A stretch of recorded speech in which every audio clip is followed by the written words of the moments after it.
Olá, alunos do nono ano, sejam bem-vindos a mais um vídeo do canal LP Pesquisa. Nesse vídeo nós vamos abordar a segunda metade da página 14 até a página 16. Antes, eu gostaria de agradecer à aluna e também youtuber Clara Ferreira pelo seu incentivo e também por compartilhar o canal. Muito obrigado, Clara Ferreira. Página 14. Quem nunca se encantou por uma boa história? Convidamos você a seguir lendo agora um conto. Como você sabe, um conto, em geral, possui uma estrutura mais ou menos composta pelos seguintes momentos: situação inicial ou apresentação, complicação, também chamado de conflito gerador, clímax e desfecho. Desfecho é a mesma coisa que fim. De maneira geral, o conto é mais breve, mais curto que um romance e apresenta um número reduzido de personagens. O tempo e o espaço em que se desenvolve a história também são mais restritos. Podemos dizer que esse gênero textual apresenta sequência de fatos que são vividos pelas personagens num determinado tempo e lugar. Existe também um narrador, aquele que conta a história. Cabe ressaltar e explicar um outro detalhe. Um conto é um pouco maior do que uma crônica, geralmente. Texto 10. A moça tecelã. Observe que a narrativa apresenta cores vivas em um cenário de belas e poéticas imagens. Quem escreveu esse texto foi Marina Colasanti. Porém, antes de continuarmos a leitura do texto 10, vamos pensar no título desse texto. Se chama A Moça Tecelã. Isso significa que nós vamos ter que ser apresentados a uma moça e essa moça tem uma profissão. Ela é tecelã. Afinal de contas, o que é uma tecelã? Para quem não sabe, tecelã é aquela moça, aquela mulher, que usa um aparelho chamado tear para fabricar os seus artesanatos. E o que é um tear? Tear é esse artefato que vocês estão vendo aqui nessas imagens que eu pesquisei no Google. Veja.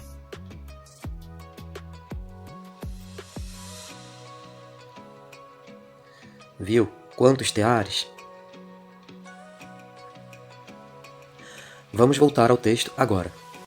Não sem antes perceber que o dia 22 de abril também é o dia em que se comemora o dito descobrimento do Brasil.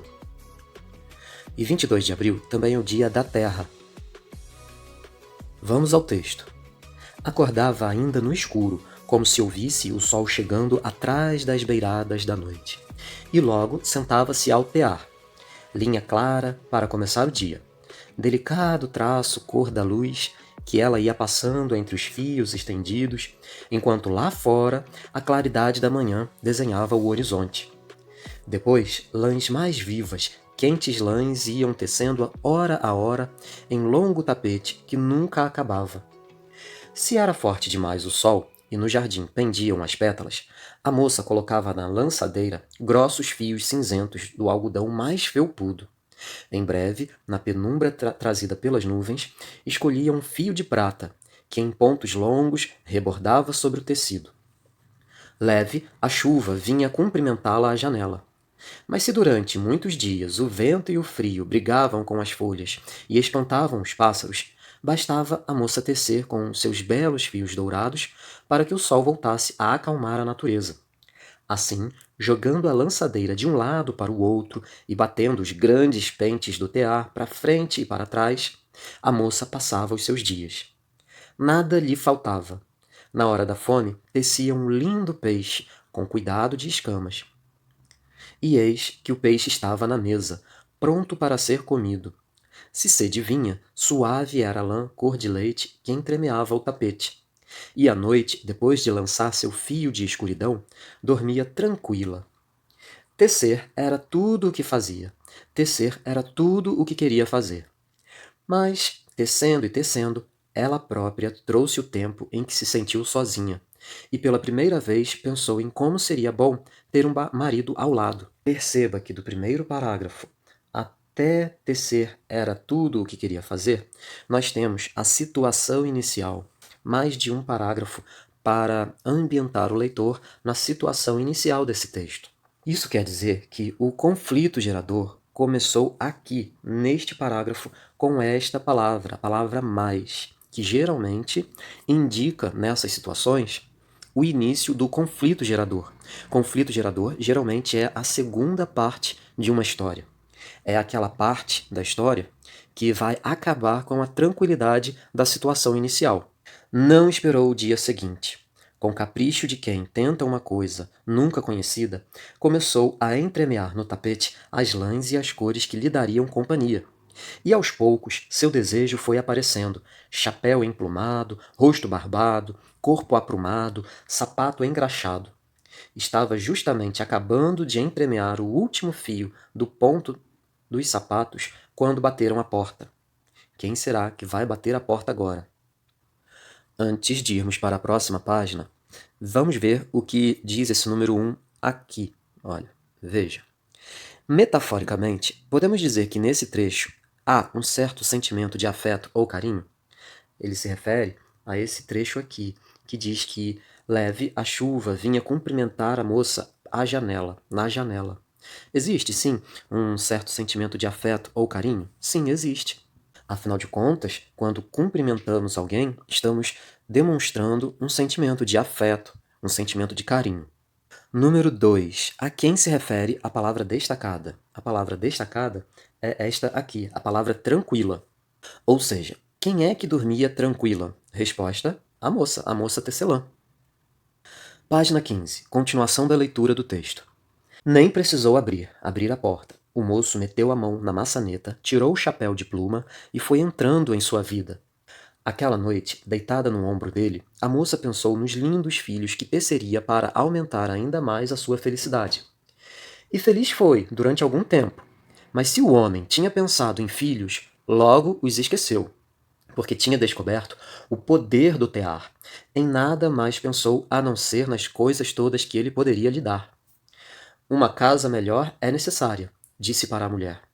E parecia justo, agora que eram dois. Exigiu que escolhesse as mais belas lãs cor de tijolo, fios verdes para os batentes e pressa para a casa acontecer. Mas pronta a casa já não lhe pareceu suficiente. Para que ter casa se podemos ter palácio? Perguntou ele. Sem querer resposta imediatamente, ordenou que fosse de pedra com arremates em prata. Dias e dias, semanas e meses trabalhou a moça tecendo tetos e portas e pátios e escadas e salas e poços. A neve caía lá fora e ela não tinha tempo para chamar o sol. A noite chegava e ela não tinha tempo para arrematar o dia.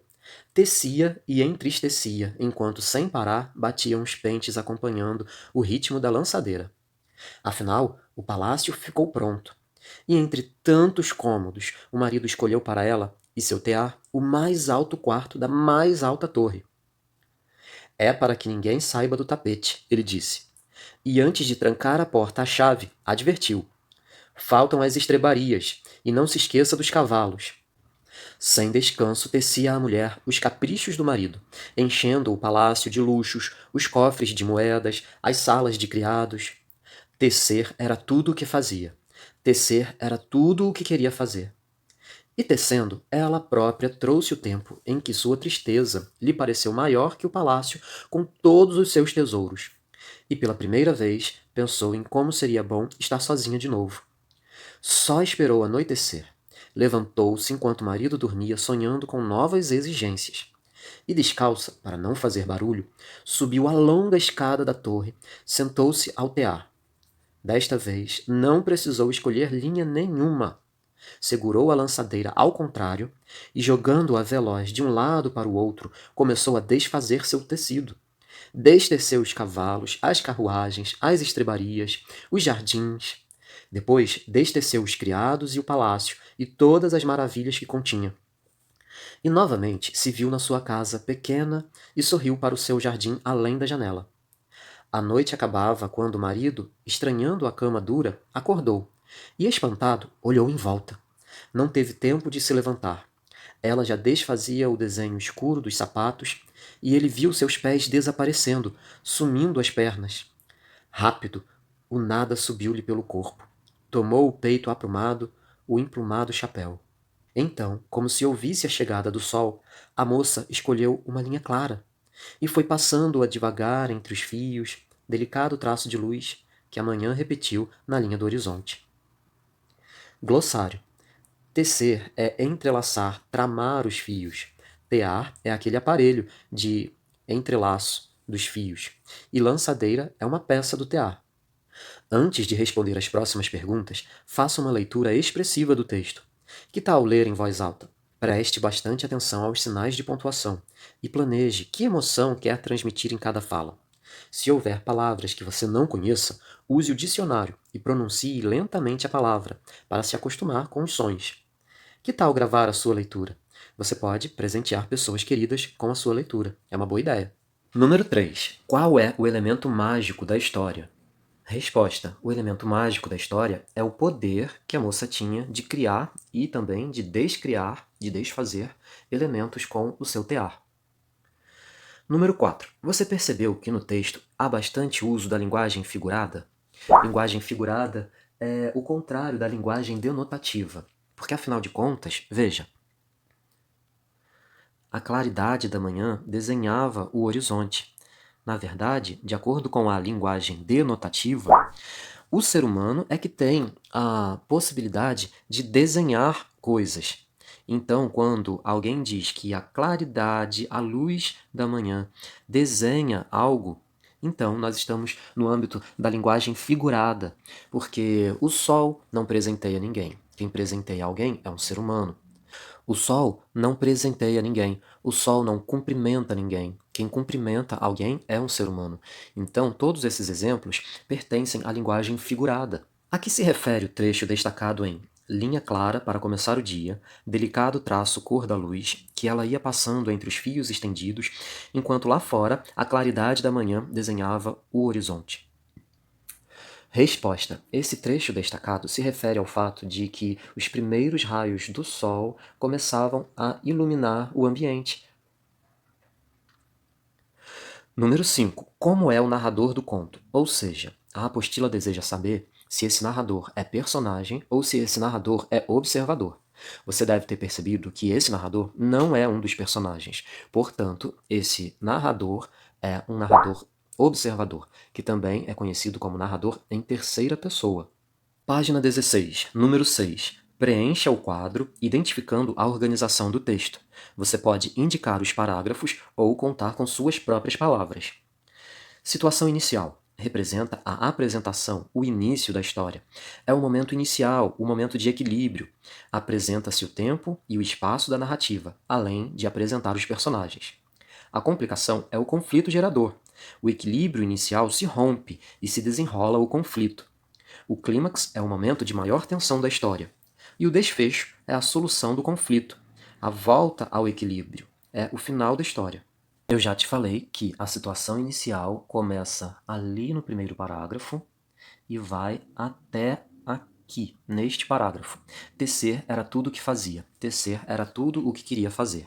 O conflito gerador vai começar aqui, neste parágrafo, em mas, tecendo e tecendo, ela própria trouxe o tempo em que se sentiu sozinha e pensou em como seria bom ter um marido ao lado. Os problemas vão começar agora, né? Em que ela pensa, deseja ter um marido ao seu lado, para lhe fazer companhia.